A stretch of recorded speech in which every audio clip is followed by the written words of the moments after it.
This podcast is not meant to be professional advice of any kind. It is meant to be informative and entertaining. If you make any changes to your life, see the appropriate professional before you do so.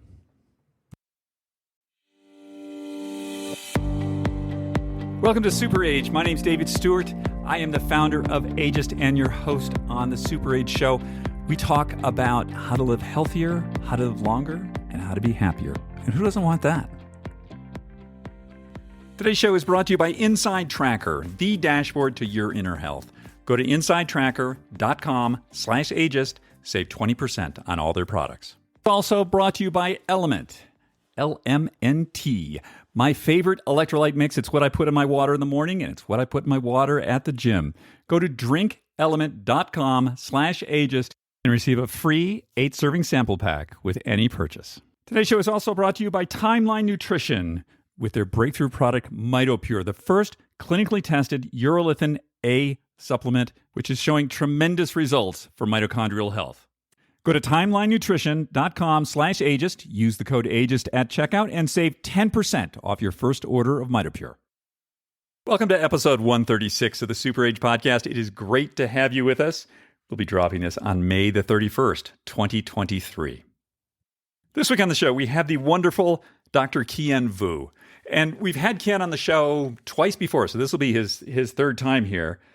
And Kien has some really wonderful things to say about living healthily, living longer. And in his view, it's not so much an engineering project as, we've had other people on the program who believe that's, Brian Johnson and some others who feel that we're just sort of organisms in need of, optimal engineering. And, they're okay. That's a valid point of view. Kien seems to feel it's really about living well and staying out of our own way. And part of that is something called the default mode network that's like hardwired into our brains, and which is a lot of the reason that we make bad decisions constantly. So we're going to talk a little bit about that with Kien and a few other things about really how to live better, longer, and with purpose. He has some really great takes on purpose, which is something I think that confuses a lot of us. And speaking of purpose, we did a survey. We here at Ageist, we do occasionally these sort of large quantitative analysis surveys. And one of the interesting things that we found, we did this one pre-pandemic, so this would have been probably late 2019. And what we found, which still astonishes me, is that people are more afraid of irrelevance than they are of death. Now, my guess is if someone was actually quite ill and afraid of dying, that would probably change, but these people were not. But the striking thing to me was this idea of how powerful the fear of irrelevance is. And, my thinking on that is that we just want to be useful. We just want to be useful parts of society. We want to have purpose. And hopefully this purpose drives our passion.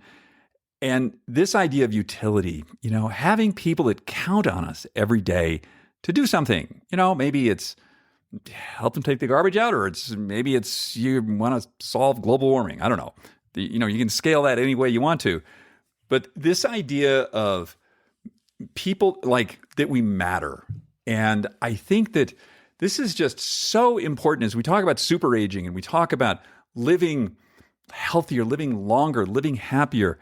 The idea of not having purpose and becoming irrelevant.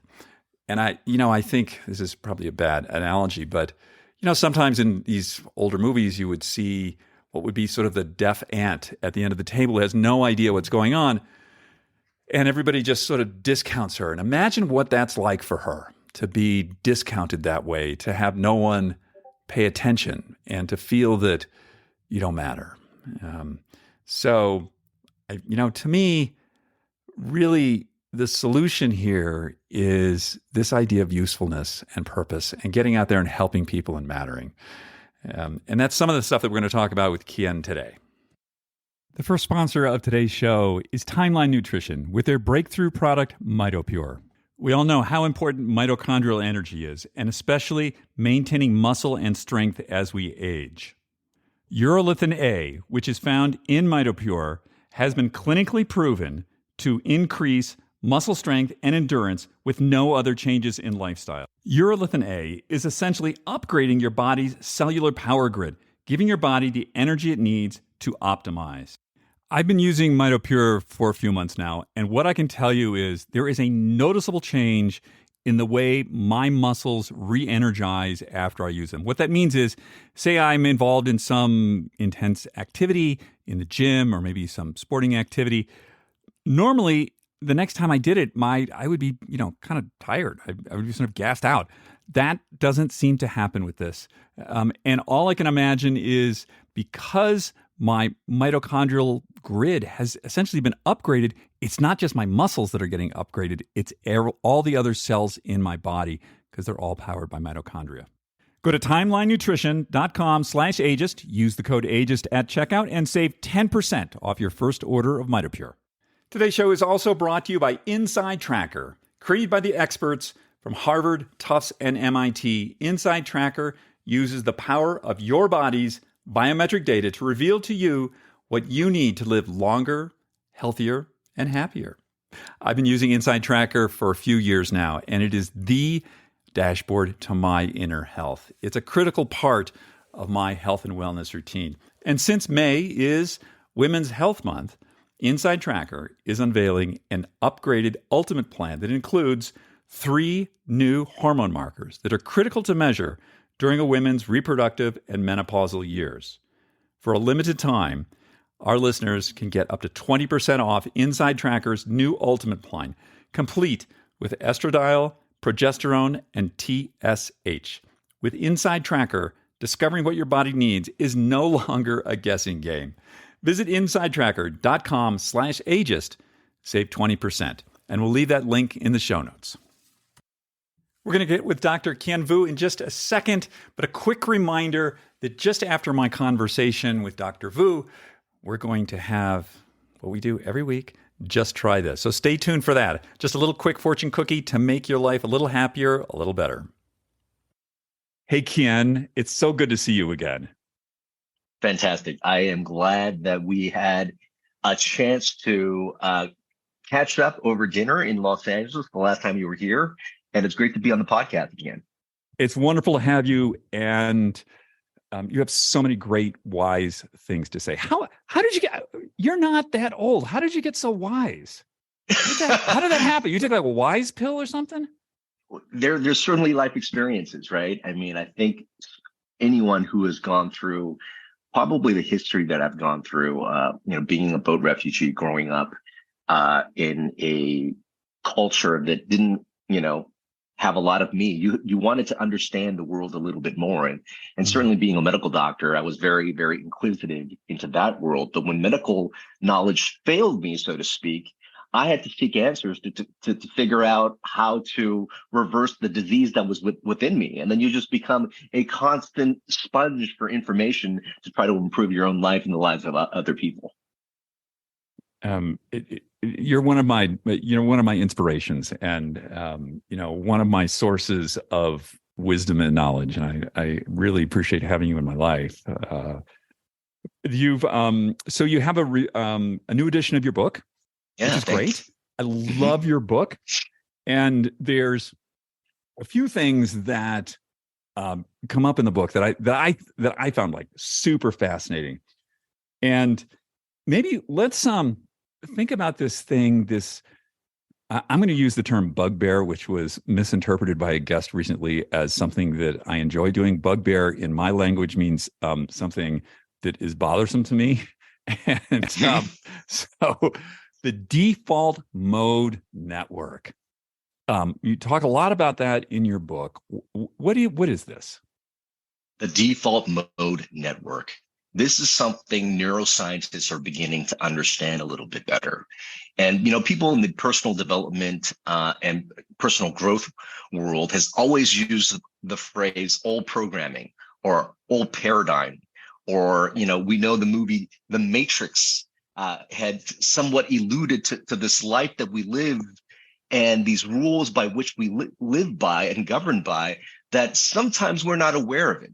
But science is pinning more of a spotlight on this part of our nervous system and our brain called the default mode network. So what it is a very primitive nervous system programming our brain does in order to survive. It's actually known as the autopilot or the survival mode of the brain. So when we are in utero, in the womb, we're constantly learning. We're taking down basically all this information from our mom's womb. What's safe? What's danger? And as we grow up as children, we do the same. We download programs. At that point, as kids, we don't understand what's right, what's wrong. We just start to download. And so we get our models of the world, what we believe about the world, what we believe is right or wrong. And in order to keep us safe, the survival mode of the brain, it's constantly looking for what can hurt us. That's why there's a negativity bias that our brain has. All these automatic negative thoughts live in here because human beings are meant to belong in society. Well, the things that make us ostracized, like being different, being quirky ourselves, we tend to give up on in order to be loved, in order to feel safe, in order to have belonging. And here's the other thing. It also deeply remembers the things that hurt us or the things that make us fearful. And for a child, not being safe and not being loved is one of the things a child would fear most. And so, growing up, you might feel like you need success or to do things in order to be loved. You might feel like you need to be helpful in order to get more love. And so we adapt these behaviors that become who we are based on this childhood imprinting that we have. And that is the default mode network. Scientists call it the seat of the ego because that's our sense of self. And because it's the survival mode, it's always looking for what can hurt us. They are the enemy. So if we look at the decisions and choices that people have made around the world, the war in Ukraine, the attack on the Capitol, George Floyd, the subsequent riots, what operating system do you think choices were made in that case? I bring up the default mode network only because it's so important to be aware of the things that trigger us, because it might be coming from our past. And if we're not aware of basically of that program that's running, below the surface, we're going to be making choices from this unconscious, conditioned autopilot mode of the brain. And again, a lot of these beliefs, a lot of disempowering stories live there. And as children, we never had an opportunity to question them. And then they become our reality. From the first edition of the book, I talk about how our choices in 7 areas of our life determine our biology, our health, our performance. However, are we making choices consciously or are we making choices unconsciously from that old program? I see it time and time and again. Every single year, people make New Year's resolutions. I want to be X. I'm going to start doing Y. I'm going to start doing Z. And they're able to go with it for a couple of weeks and then they stop. Why do they stop? Because there's old programming that wants to pull you back to what is comfortable, to what you're used to what has been conditioned in your youth. The way I understand this, as you describe it, is this functions on the level of the autonomic nervous system. Absolutely. It's there. So we're talking about something that's like at the cerebellum level of the brain. Well, the network is very, so it's closely tied to the autonomic nervous system because it remembers something that makes you fearful. It's going to turn on the sympathetic. So it's very, very closely linked together. But basically, the default mode network is the subconscious autopilot thing that's basically making everything run in your body without you having to take conscious thought for it. But it's also the thing that, if you want to do something new and different, it's the self-sabotaging part of our body that says, oh, wait, that's different. That's new. There might be danger there. And it might want to hold you back. And it'll make up stories of maybe why you can't do the thing. Yeah. So, okay, let's talk about solutions. So we've had a few people on this show talking about shaking the snow globe, essentially, and letting it come down differently. This is often associated with things, psychedelics, ketamine, other, sort of this sort of thing. Yeah. And what I understand you saying is the snow globe that's being shook is this default mode network to have it come down in a different pattern. Did I get that right? Yes, I would probably say that's a pretty good analogy, because the default mode network, again, very old program, a lot of networks that are formed, a lot of things that basically meanings that we made from things that might not be true. Fear lives in this space. So what we know from psychedelics, psilocybin mushrooms, LSD, ayahuasca, we've learned that when we put people in an MRI machine, there's actually parts of our brain. We actually know what the default mode network looks like in terms of the blood flow that's gone there. When people are on psilocybin mushrooms, they did this study over in London where those people that were on the psilocybin mushrooms quieted down those areas of the brain. And guess what? One of the things that you can do without psychedelics is breath work. Very cyclical breathing that I take my clients through, along with breath holds, the combination of the two. When you cyclically breathe and you almost sort of hyperventilate, you blow out CO2, you basically increase the pH in your blood and you constrict the blood vessels to your brain. So you're actually lowering the blood vessels to your brain. When you add on top of that some breath holds, this is intermittent hypoxia. You also reduce oxygen to the brain. When that happens, you basically turn on certain centers of your brain and you turn off certain centers of your brain. One of the centers that is turned off by breath work is the default mode network. So if you can quiet down this basically old operating system, you can almost start to see the operating system almost from a 30,000 foot view and look at, oh my God, I feel this way because that happened to me as a kid, or I could start to release some of these things that are happening to me. So those are what some experience has shown people, both in breath work and both in psychedelics. So you could start to see a version of yourself that is one that is connected, and you start to access some inner knowings that hasn't been clouded by the default mode network. As you're describing hyperoxygenating the blood and then the holds, I think of things like Wim Hof. Is that sort of breathing? That's exactly it. So Okay. Wim Hof is one method of it. There's different versions of it where you breathe, where you hyperventilate. And again, that's the hypocapnia part of it, which decreases blood flow to the brain. And then you've got the intermittent hypoxia where you hold the breath and that decreases the oxygen a little bit. And those two stresses seem to actually bring down the activity of the default mode network. That's fascinating. I never heard. This is the first I've ever heard of this. I assume that kind of breathing to do more with,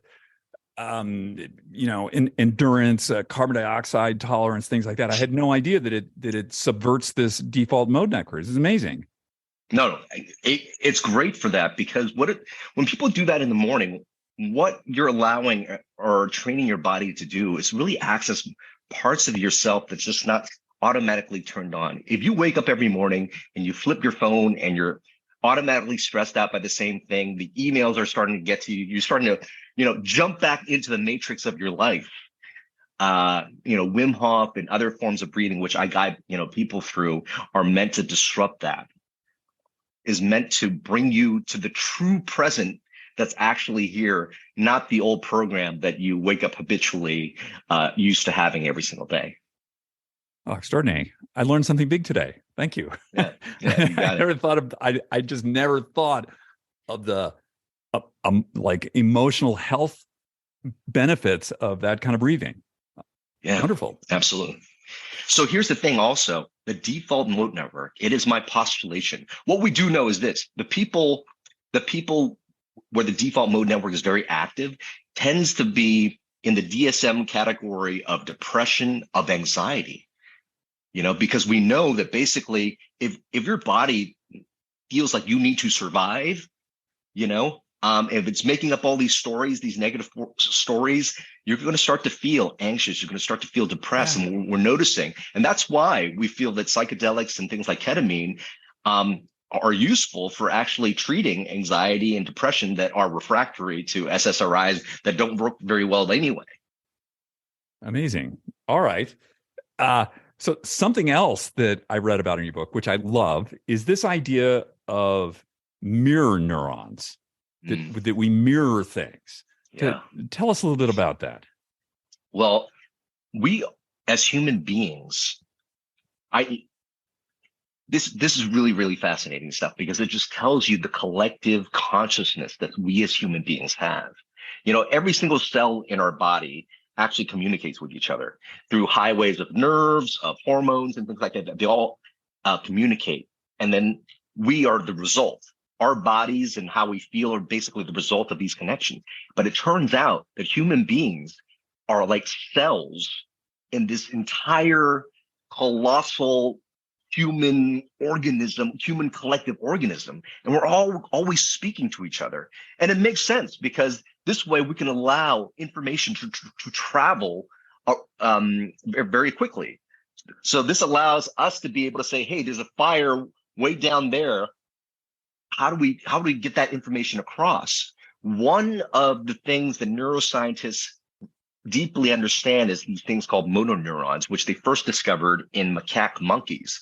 And that's the following. If a monkey were to observe another monkey grabbing a banana and eating it, the motor cortex of the monkey just observing that actually gets activated just by looking at it. And so you already know that you can feel someone smile. You can sense somebody's frown. All these work towards mirror neurons, but there are also probably other receptors we don't yet understand because we tend to have some spidey senses, right? You could walk into a room and say, you know what? I don't feel good about this place. Or, wow, there's just something about the energy that's here. We know it, we feel it. And why is that important? It's important because of the following.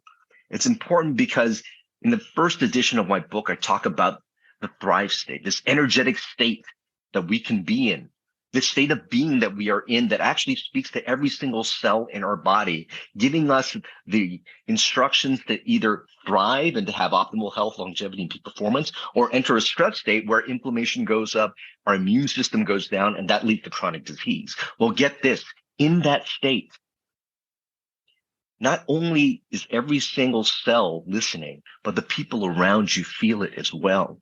So when you can optimize your state, when you could be this energetic force, when you walk into a room, you could start to affect the health of other people just by being. You start to ripple that effect. And this goes the other way too. You come in and you're full of anger, you're full of rage, you can negatively bring that down. So the energy of love, of healing, of laughter can spread across a community just as fast as fear, of resentment, of hate. So energy, can ripple across. And I talk about the Thrive State Advantage. How do you start to bring our organizations to the next level? Well, it really kind of begins with every single person as leaders. And if you can shift your own state, guess what? That will ripple across your organization. And we know the people who are basically in Thrive State, we call it the Thrive State Advantage, tend to be more creative, more innovative, more productive, more engaged. That's the Thrive State Advantage. I tell people that if they want a really easy, zero cost way to help their biology, to increase the optimization of their bioenergetic state, just smile. And just smile. And even if there's nothing to smile about, just smile, and it's going to signal everything. But what I love about what you just said is me just smiling signals all of my cellular biology that, hey, everything's cool, you're happy, it's awesome. But everybody around me who sees me smile, it has the same effect on them. I love that. Yes, we all know this. And this also goes for acts of kindness. Yeah. The acts of kindness work so well because, you could be scrolling up through social media and you just see an act of kindness and it just brings up this radiant force that's within you, right? So that just goes to show how the energetics of an act, of a piece of art, of who you are can spread so easily. So be mindful of that and be mindful of the energy you put out in the world. So this brings me to this idea that another thing that I love that you talk about, because you're a deep science doctor, but you talk about the art of living. And Yeah. I mean, we've had some people on the show recently who are very deep in the sort of biological optimization of self, which is not the Mhm. same as the art of living. Talk to me a little bit about this. Yeah. Well, when I first, I 7 years ago, I was overweight, diabetic, had high blood pressure on prescription medications. And so I had to learn everything, to reverse all that. Part of it was really being in the community of biohacking and anti-aging medicine and really looking at the new sciences that were available for us, all this biohacking technology and all these stem cells and exosomes. I learned them all. And then I also studied the work of Dan Boitner. We don't know who he is. He's the author of the Blue Zones, and we discovered 5 areas where people were living over 100 very consistently. Loma Linda, California, Costa Rica, Greece, Icaria, Greece. We're talking Sardinia, Italy, and Okinawa, Japan. And they discovered ways of living that made them live longer. Like, for example, they didn't stuff themselves with food. They moved every single day. They were in communities. They all had a deep sense of purpose, right? And I said, in any of these communities, they didn't have access to any of this science of longevity that I was talking about. And so when I speak now, I speak about basically the science of longevity, which I embrace. But look at these people and how they live their life. They didn't have access to any of these technologies. And in fact, they were able to activate the biology of longevity and performance just by how they were living their life, how they chose to show up, their being. And that just made me start to understand that basically how we live our life, the moment or the choices that we make and how we show up in every single moment, from how we treat each other, how we treat, strangers, that is actually medicine as well, and just as powerful. Because I would say this, you could probably, I know some people that do NAD/IVs every week and just so religious by getting the science right. I think are living pretty stressful lives that aren't really engaged with the true human experience of being together, right? We have these motor neurons because we are meant to engage with other human beings. And this is the art. The art is remembering to live as yourself. I look at my daughter now and she's just full of joy and she's just creative and doing all these things and exploring the world. There's this curiosity in her that I think as we grow up, as we get some of the programming that leads us to have this default mode network, we forget that. Mm. And I think it's remembering to trust that intuition of knowing what's right in our body. So yes, there is the science of longevity and all these tools we could play with. But I think at the end of the day, it's like, can you remember to trust this intelligence that is the human body that has evolved to who we are today, right? And I think that's the beautiful thing, is remembering that how we choose to show up in every single moment of our life is medicine. That's the art of living. And it's a very, very powerful medicine by which we should take if we do want to live a long, fruitful, and fulfilled life. Very well said. You mentioned in there that a lot of these folks that are living really long lives, they have a sense of purpose. And for a lot of people, this is something that's quite difficult. What do you mean by my purpose? Like I've retired, or I got fired from my job, I got divorced, or whatever it is. I've lost my sense of purpose. I need meaning in my life, a reason to get out of bed. And I love, if there's one thing I really love, Ken, is how you simplify this. Could you tell people a little bit about, okay, I don't know what my purpose is. How do I find it? Oh, well, yeah. How do you find your purpose? Now, see, I look at human beings just like cells in the whole collective of humanity, right? And if I look at every single cell in our body, a heart cell is meant to just pump, right? A lung cell is meant to sort of extract the oxygen from the body. Kidney cells used to filter out stuff in our blood. They exist just as them, and they've got a purpose just as that. And here's the thing. They do that. They pump the blood. They extract the toxins for the entire collective of this human body that we are in. So purpose is actually quite simple. It's not something, Pablo Picasso said, the meaning of life is to find your gift, but the purpose of life is to give it away. I only think he's half right. I don't think it's a process of finding it. I think it's a process of remembering it. We come into this world with this authentic love vibration of just who we are as kids. And if I look at my daughter and her joy in life, that's who we are authentically. So the things that naturally bring joy to us, the things that naturally light us up, the things that make us feel good, those things are programmed in our DNA. And purpose really is just us to exist as us. We've got natural gifts, just us being us. And if we share who we are, just authentically who we are, not some label of I have to be a teacher, I got to serve the world, none of that. The things that just exist as who we are, the things that make us feel love, joy, connected, that's who we are. And if we share who we are with the world, that's our purpose. Your purpose is you. And you are also your best medicine. Okay. That was awesome. So now, I love that. But now talk to me about the intersection of where we started, default mode network. Yes. Sense of purpose. The one seems to subvert the other. Yes. So great question. So here we are. We have this natural intrinsic love vibration that is who we are. But it seems like the universe and God has gave us this meat suit that allows us the machinery to keep us safe. For example, if you were to touch a hot stove, now this is similar to the default mode network, but not quite. It's more of a reflex. But if you touch a hot stove, you'll automatically pull back, right? It's not something you have to think about. Now, the default mode network, in a similar way, learns all these things that keep us safe, that allows us to get safety and love.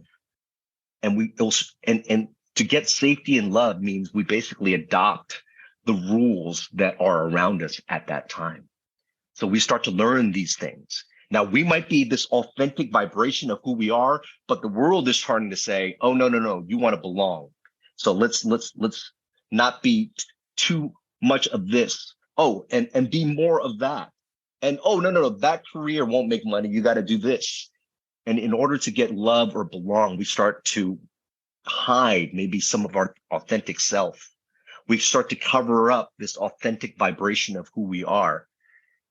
And then now we're in this program, and this program is all there just to kind of help us survive in this world. But it puts us away from this authenticity of who we are.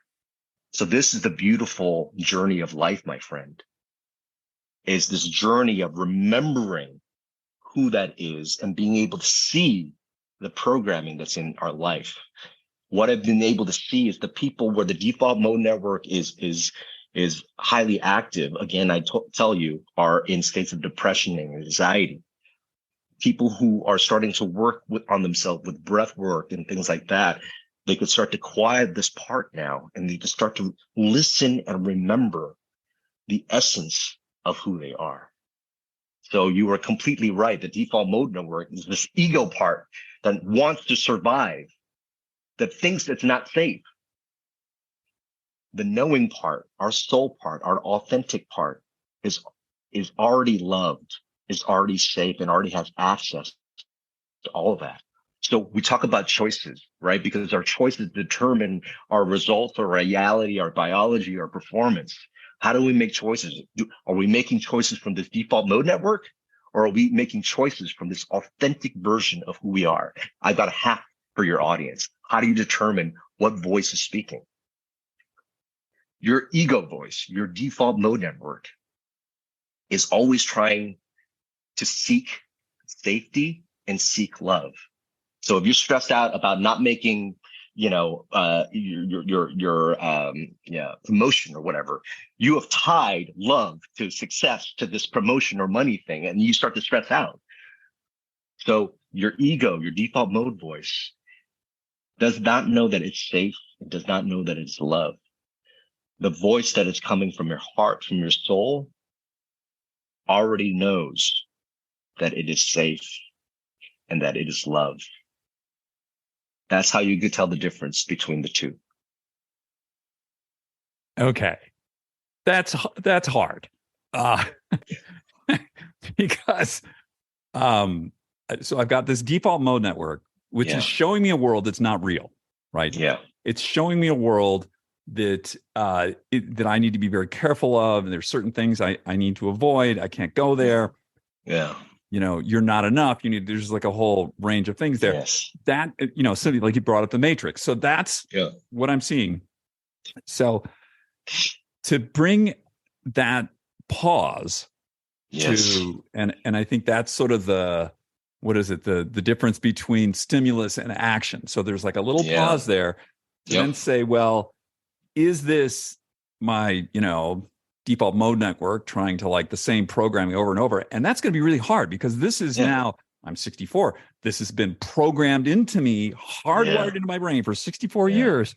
Yeah. And now I want to go to this idea of my, my actual intuitive core self.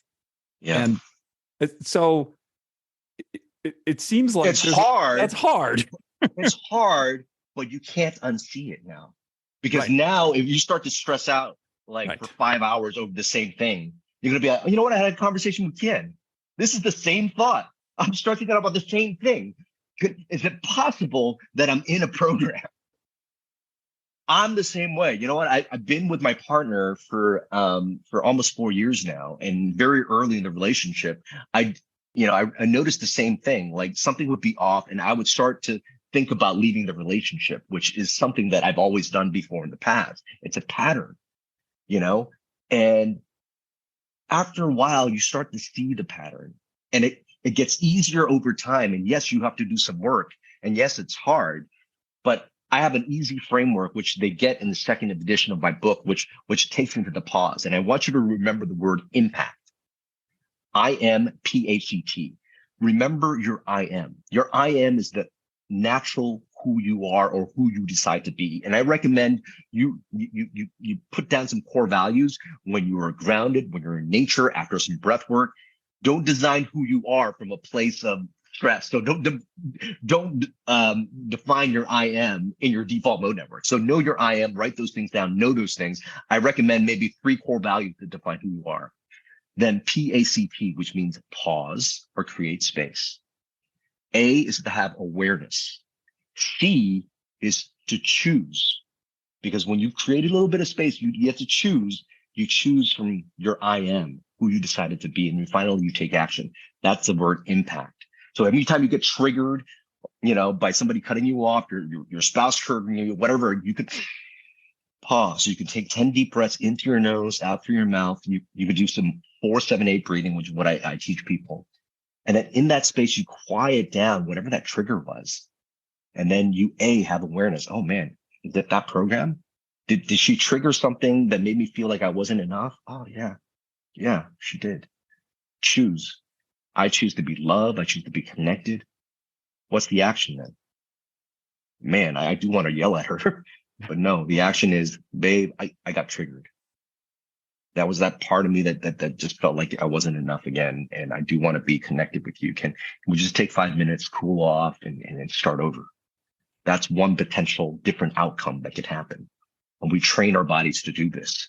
Now, remember this, the default mode network is a habit. That old you is a habit of thinking, feeling, and doing the same things over and over again.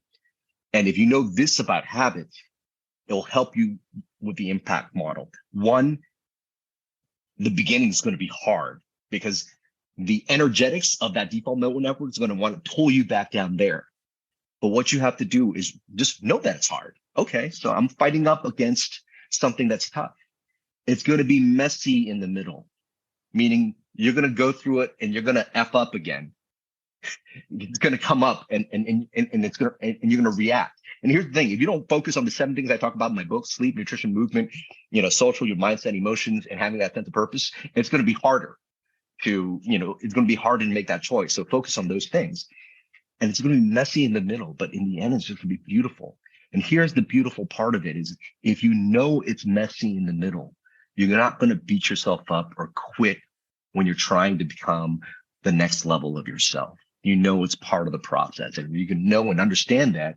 No, oh, shoot, I messed up. I'm in the middle. Just know that the end is going to be beautiful always.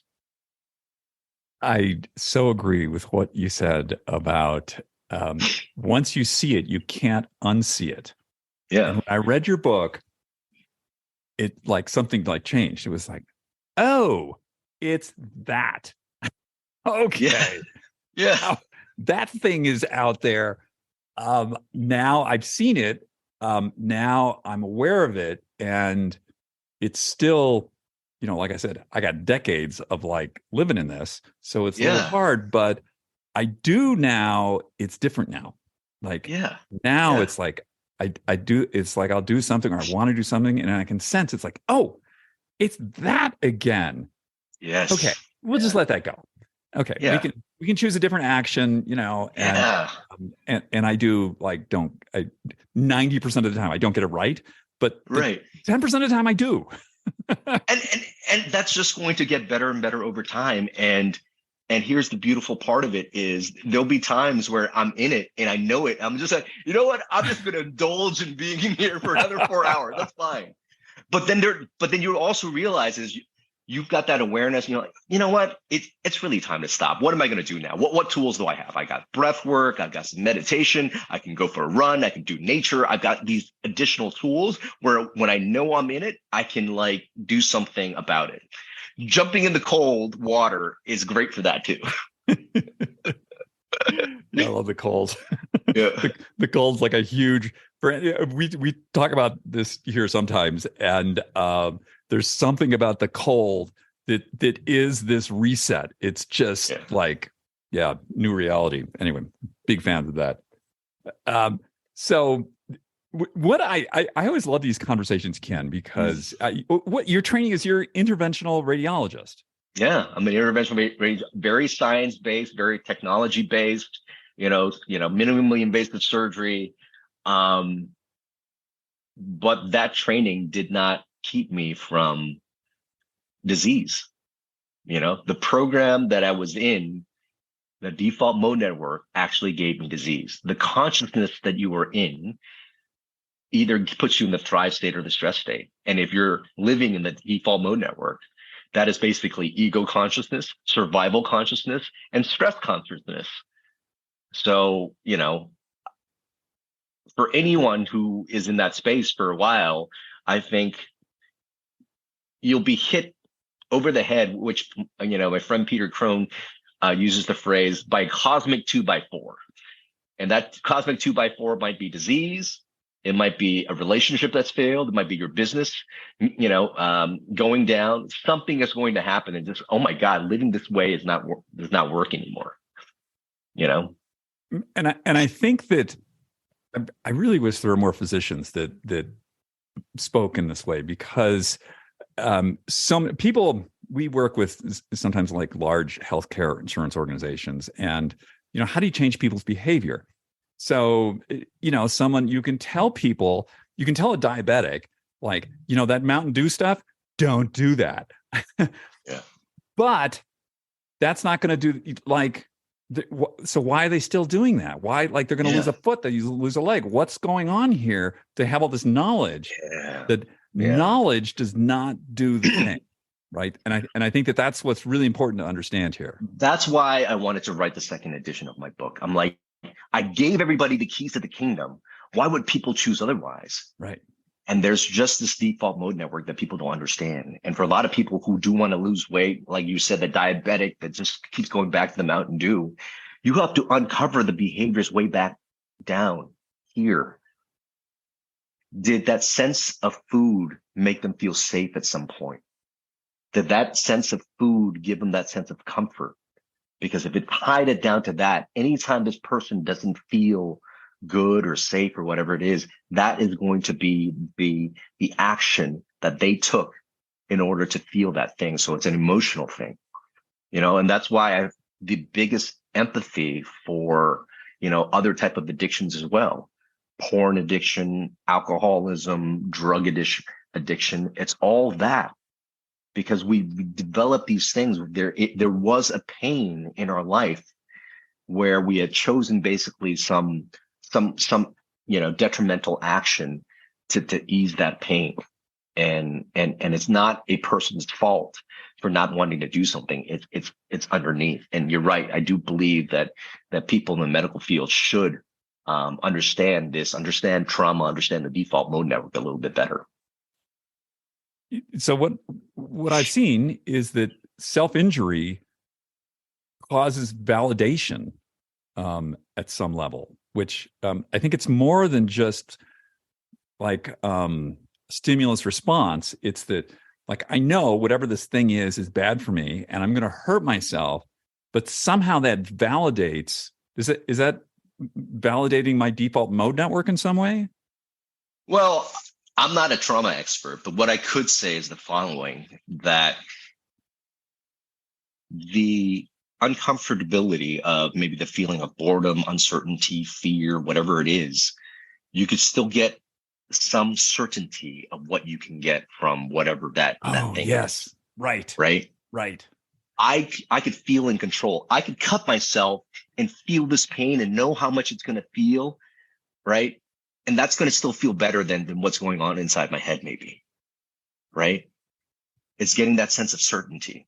The comfort of certainty, the comfort of familiarity. Yeah. Even if it's bad, it's like, we know what it is. Yeah. Yeah. I mean, that's sort of the essence of addiction. Yeah. Yeah. Wow. You always like blow me away again. Whenever we have these conversations, I have to pause and sort of take all this new information in. If people want to get in contact with you, what should people do? Yeah. So I am on Instagram at Dr. DMD. I've also got my website, which we're doing some changes with, at kienvuu.com. I do some coaching. Right now, we're completely full. I do a very, very small practice, but you can certainly reach out and be in our wait list if you'd like to be coached. But that's what I walk people through is really the art of living, and combining the art of living with the science of longevity to really bring people probably the joy, the inspiration, the vitality that they want to be living life with. And you're also a force on stage. So if anyone, if there's a conference or something coming up and you see Kien Vuu on the bill, you want to go because you want to see Kien on stage. It's great. Thank you, my friend. I appreciate our conversations. I appreciate you being such a great supporter. And I hope, we gave some value for the people listening today. Absolutely. 100%. Thanks, Kien. You got it. Dr. Kien Vuu, what a great guy. I just love the way he approaches life, the way he approaches medicine and longevity. And I just, this idea of this default mode network and recognizing this thing, that it's out there, and that, bad behavior, things that cause us pain may actually be more acceptable to us because they're hardwired into this default mode network than doing things that don't injure us, as odd as that seems. I know I do it. And I know that, after speaking to Kien about this, that first step is really just awareness, just knowing like, oh gosh, I just did that thing again. I don't have to do that. Like I can change that if I want. And, sometimes easier said than done, but there is hope. We can change. There is neuroplasticity. We are not locked into who we are today. We can change that. We're going to get to Just Try This after a quick word from our sponsor.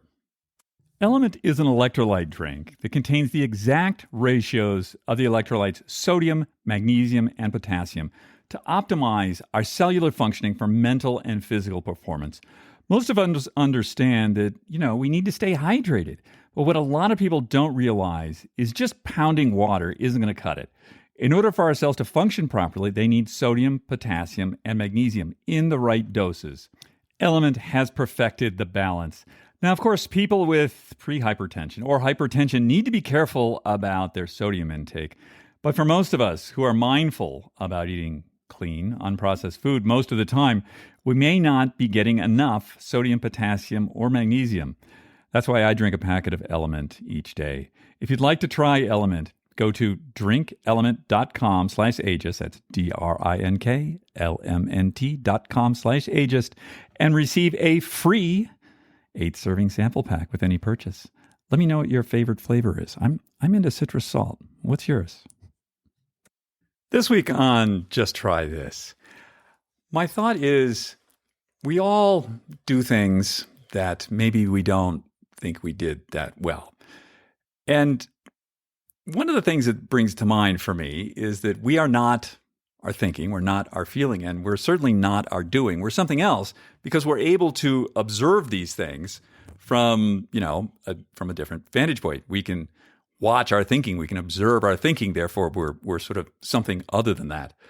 And thinking, there's that word, about what Kien was talking about on Just Try This week, a little more complicated. My suggestion is that whenever we do something or we think something that's not quite right, it's just like we feel like, I could have done better than that, just notate that. And just note that thinking, that doing, whatever that event was, may not actually be you. It may be something, hardwired into your default mode network. And the first step to that is to just observe it and say, oh, right, that. Okay. Maybe I can do better at that next time. Like maybe I can put a little space in there between the stimulus and the reaction. If we can observe that, I think that's sort of the first step. I've been trying this in the month since I recorded this conversation with Ken, and it really helps. It really works. We can change. We do have neuroplasticity. So that's my thought. Just try this. Observe your thinking. Observe what you're doing, and if there's something that doesn't feel right, just note that, and maybe next time you can put a little more space in there. Thanks everyone for joining us on the show today. We know that your time is valuable, your attention is valuable, and we are really grateful that you're sharing that with us. This is a moment where you can show appreciation for us if you feel like it. You can leave us a rating wherever you're listening to this. You can leave us a comment, or if you really want to show some love, you can share this program with somebody out there who you think could use it. We've got a couple of really great shows coming up, and I can't wait to share them with you. So until next week, everyone, have a wonderful week. The art of living better. Keep that in mind. Until then, take care. Bye now.